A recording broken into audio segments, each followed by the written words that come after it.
নমস্কার, এসকেআর online YouTube চ্যানেলে তোমাদের প্রত্যেককে স্বাগত। রাজ্যে একের পর এক আইসিডিএস নিয়োগে নতুন করে বিজ্ঞপ্তি প্রকাশিত হচ্ছে। সেক্ষেত্রে আইসিডিএস প্রার্থী যারা আছো, তোমাদের হাতে সুবর্ণ সুযোগ। প্রত্যেকটা জেলার থেকে আইসিডিএসের নতুন করে ভ্যাকেন্সিস বেরোচ্ছে। তবে আজকে আরও একটি নতুন নিয়োগ, যেখানে বর্তমানে আবেদন চলছে। আবেদন চলবে সেপ্টেম্বরের 13 তারিখ পর্যন্ত, যেখানে প্রচুর সংখ্যক ব্লকে বা লোকেশনে নিয়োগ করা হচ্ছে। তো ভিডিওটি সম্পূর্ণ দেখো, কোন কোন লোকেশন থেকে নিয়োগ করা হচ্ছে প্রত্যেকটা বিষয় স্টেপ বাই স্টেপ জানাবো। এবং প্রথমে একটি কথা জানিয়ে দিচ্ছি, আইসিডিএসে যতগুলো নিয়োগের নোটিফিকেশন বেরিয়েছে প্রত্যেকটাতেই আমরা লক্ষ্য করেছি যে ভিন্ন ভিন্ন পদ্ধতিতে এখানে আবেদন করানো হচ্ছে। সেক্ষেত্রে অবশ্যই ভিডিওটা খুবই ইম্পর্টেন্ট। এই নিয়োগের ক্ষেত্রে আবেদন পদ্ধতি কি আছে সেটা আমি তোমাদের জানাবো। প্রত্যেকটা নিয়োগের ক্ষেত্রে আবেদন পদ্ধতি ভিন্ন আছে, সেক্ষেত্রে প্রত্যেকটা বিষয় জানা অত্যন্ত গুরুত্বপূর্ণ।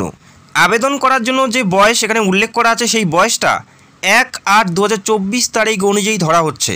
বিগত যে নিয়োগগুলো হয়েছে প্রত্যেকটাতে আমরা দেখেছি 1/1/2024 তারিখ অনুযায়ী ধরা হয়েছিল। তবে এই নিয়োগের ক্ষেত্রে যে বয়স সেটা ধরা হচ্ছে 1/8/2024 তারিখ অনুযায়ী, অর্থাৎ এই তারিখের হিসাবে তোমাদের বয়স 18 থেকে 35-এর মধ্যে থাকতে হবে।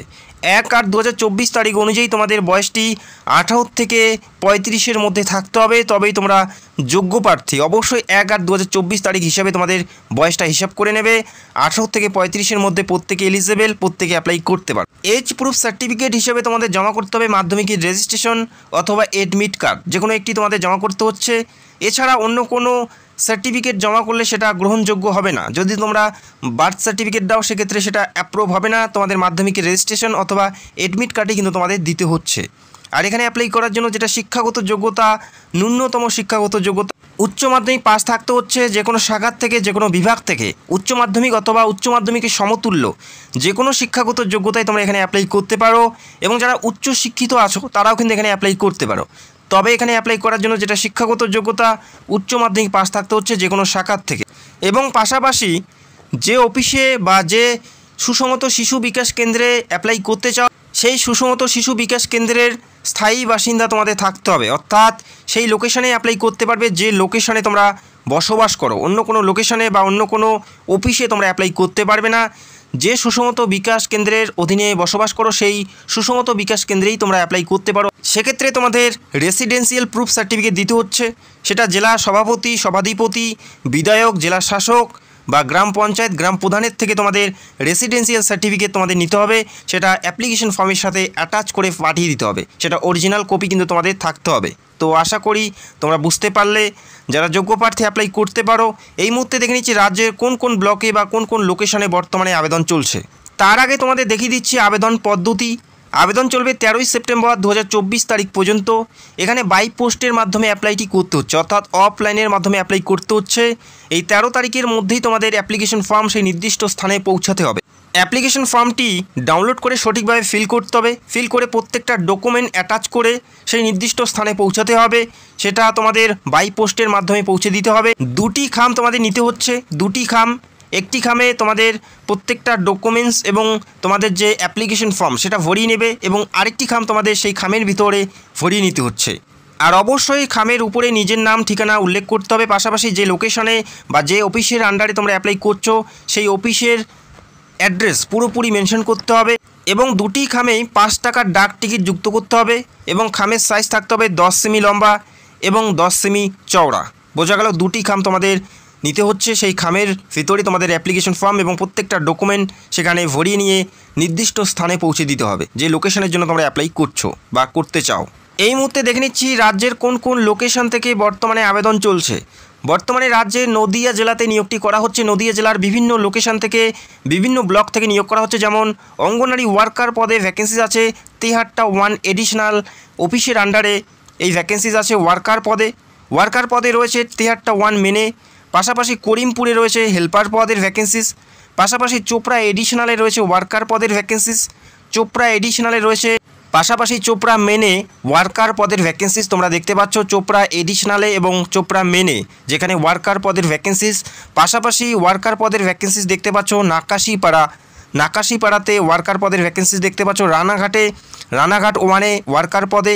পাশাপাশি নাকাশিপাড়া এডিশনালে ওয়ার্কার পদের ভ্যাকেন্সিস তোমরা দেখতে পাচ্ছ। যদি তোমরা এই সমস্ত সুসংহত শিশু বিকাশ কেন্দ্রের অধীনস্থ বসবাস করো সেক্ষেত্রে প্রত্যেকেই তোমরা এলিজেবল এবং প্রত্যেকে অ্যাপ্লাই করতে পারো। এই সমস্ত লোকেশন থেকে যারা বিলং করো প্রত্যেকেই তোমরা অ্যাপ্লাই করতে পারো। বর্তমানে আবেদন চলছে, 13ই সেপ্টেম্বরের মধ্যেই তোমাদের অ্যাপ্লাইটি পুরোপুরি সম্পূর্ণ করতে হবে। যেখানে পরীক্ষার মাধ্যমে নিয়োগ করা হচ্ছে যে সকল প্রার্থী অ্যাপ্লাই করবে তাদের প্রত্যেকেরই পরীক্ষা দিতে হচ্ছে। যেখানে মোট 100 নাম্বারের ভিত্তিতে নিয়োগ করা হচ্ছে, এখানে নিয়োগ করা হচ্ছে। তার মধ্যে 90 নাম্বার থাকবে লিখিত পরীক্ষা, যেখানে সময় 2 ঘন্টা থাকবে। তারপরে 10 নাম্বার থাকবে মৌখিক পরীক্ষা, যেখানে টোটাল 100 নাম্বারের ভিত্তিতে এখানে নিয়োগ করা হচ্ছে।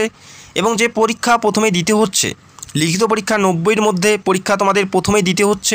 এবং জানিয়ে রাখি একটি কথা, ওয়ার্কার পদের ক্ষেত্রে প্রশ্নপত্র থাকবে 10ম শ্রেণী মানের এবং 8ম শ্রেণী মানের প্রশ্নপত্র থাকবে হেল্পার পদের ক্ষেত্রে। যেখানে প্রথমে থাকবে স্থানীয় ভাষায় 150 শব্দের রচনা, অর্থাৎ বাংলা ভাষায় রচনা থাকবে, যেখানে মাতৃ ও শিশু স্বাস্থ্য বিষয়ক রচনা যেখানে 10ম শ্রেণী মানের থাকবে, যেখানে নাম্বার থাকবে 15 নাম্বার। পাশাপাশি পাটিগণিত থাকবে 10ম শ্রেণী মানের, যেখানে নাম্বার থাকবে 20 নাম্বার। তারপরে থাকছে পুষ্টি, জনস্বাস্থ্য, নারীর সামাজিক অবস্থা, রাষ্ট্র পুষ্টি নীতি এবং টিকাকরণ 0 থেকে 6 বছরের শিশুর, যেখানে 15 নাম্বার থাকবে। পাশাপাশি ইংরেজি ভাষার থেকে থাকছে ইংরেজি ভাষার সরল এবং প্রাথমিক জ্ঞান এবং অনুবাদ, যেখানে 20 নাম্বার থাকবে ইংলিশ থেকে। পাশাপাশি সাধারণ জ্ঞান থেকে থাকবে 20 নাম্বার। এই কয়টি বিষয়ের উপর পরীক্ষা হবে, যেখানে 90-এর মধ্যে পরীক্ষা থাকছে। 2 ঘন্টা তোমরা পরীক্ষার জন্য সময় পাবে এবং এই পরীক্ষায় মিনিমাম 30 নাম্বার তুলতেই হবে। পরবর্তী ধাপ অর্থাৎ ইন্টারভিউয়ে অর্থাৎ মৌখিক পরীক্ষায় ডাক পাওয়ার জন্য তোমাদের এই পরীক্ষায় মিনিমাম 30 নাম্বার তোমাদের তুলতেই হবে। 30-এর কম পেলে তোমরা মৌখিক পরীক্ষায় ডাক পাবে না। এবং 1:5 হারে প্রার্থীকে লিখিত পরীক্ষা থেকে মৌখিক পরীক্ষার জন্য ডাকা হবে। 1:5 হারে প্রার্থীকে ডাকা হবে, অর্থাৎ একটি ভ্যাকেন্সিসের জন্য 5 জনকে ডাকা হবে। অর্থাৎ কোনো এক অফিসে 10টি যদি শূন্য পদ থাকে সেক্ষেত্রে 50 জন প্রার্থী মৌখিক পরীক্ষার জন্য ডাক পাবে।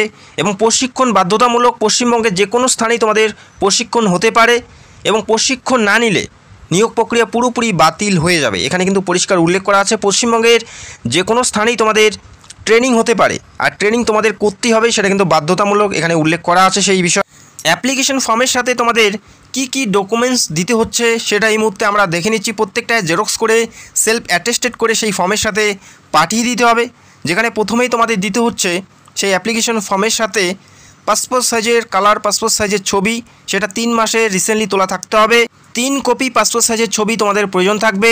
1 কপি নির্দিষ্ট স্থানে, সেই ফর্মের নির্দিষ্ট স্থানে সেই 1 কপি তোমাদের আঠা দিয়ে সেটে দিতে হবে, অর্থাৎ লাগিয়ে নিতে হবে আঠা দিয়ে। এবং বাকি 2 কপি সেই অ্যাপ্লিকেশন যে খাম, সেই খামের মধ্যে ভরিয়ে তোমাদের পাঠিয়ে দিতে হবে।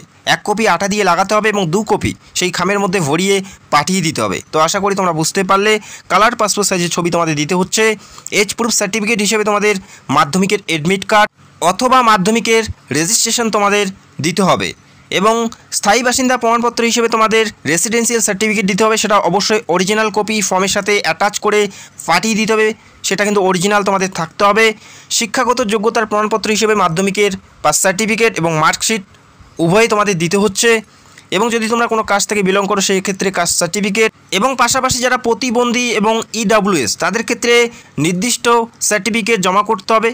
প্রত্যেকটায় জেরক্স করে সেলফ অ্যাটেস্টেড করে সেই ফর্মের সাথে পাঠিয়ে দিতে হবে নির্দিষ্ট ঠিকানায় 13ই সেপ্টেম্বরের মধ্যে।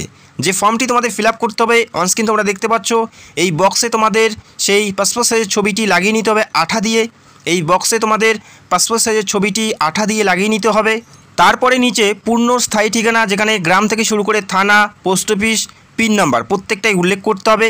এবং কোন গ্রাম পঞ্চায়েতের অধীনে বসবাস করো সেটা উল্লেখ করতে হবে। তোমাদের জন্ম তারিখ এখানে উল্লেখ করতে হবে এবং 1/8/2024 তারিখ অনুযায়ী তোমাদের বয়স কত হচ্ছে, কত মাস হচ্ছে এবং কত দিন হচ্ছে সেটা সঠিকভাবে উল্লেখ করতে হবে। এবং তোমাদের কাস্ট এখানে উল্লেখ করতে হবে। যদি তোমরা কোনো কাস্ট থেকে বিলং করো সেক্ষেত্রে জাতীয়তা এখানে উল্লেখ করে দেবে ভারতীয়। প্রতিবন্ধী এবং আর্থিকভাবে অনগ্রসর শ্রেণী যারা EWS এখানে উল্লেখ করে দেবে। তারপরে নিচে মোবাইল নাম্বার সঠিকভাবে তোমাদের সেই মোবাইল নাম্বারটা উল্লেখ করে দেবে। তারপরে তোমরা নিচে দেখতে পারবে স্থান এবং তারিখ এখানে উল্লেখ করে দেবে। তারপরে এখানে তোমাদের একটি সিগনেচার করতে হচ্ছে, ফুল সিগনেচার। তারপরে নিচে দেখতে পাচ্ছ আবেদনপত্রের সাথে যে সমস্ত ডকুমেন্টগুলো অ্যাটাচ করেছো বা দিয়েছো প্রত্যেকটা এখানে উল্লেখ করতে হবে। মার্কশিট কী দিয়েছো প্রত্যেকটা এখানে উল্লেখ করে নিতে হবে। তারপরে নিচে আবেদনকারীর নাম এবং পিতা এবং স্বামীর নাম এখানে উল্লেখ করতে হবে।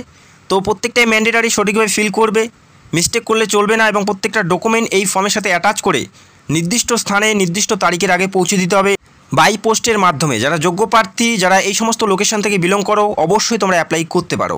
এবং আরও একটি কথা জানিয়ে দিচ্ছি, রাজ্যের প্রত্যেকটা জেলার থেকে এই নিয়োগ প্রক্রিয়া শুরু হতে যাচ্ছে ধাপে ধাপে। সেক্ষেত্রে কোনো জেলাতে 2 দিন আগে বা কোনো জেলাতে 2 দিন পরে, তবে প্রত্যেকটা জেলাতেই নতুন ভ্যাকেন্সি তোমরা দেখতে পারবে কয়েকদিনের মধ্যে। সেক্ষেত্রে অবশ্যই তোমাদের জেলার নামগুলো কমেন্ট করে জানাবে, অবশ্যই তোমাদের জেলার নামগুলো কমেন্ট করে জানাবে। যখনই তোমাদের জেলায় নিয়োগ প্রক্রিয়ার নোটিশ বেরোবে সবার আগে ভিডিও করে জানানোর চেষ্টা করব। তো ভিডিওটি দেখার জন্য অসংখ্য ধন্যবাদ। Thank you so much.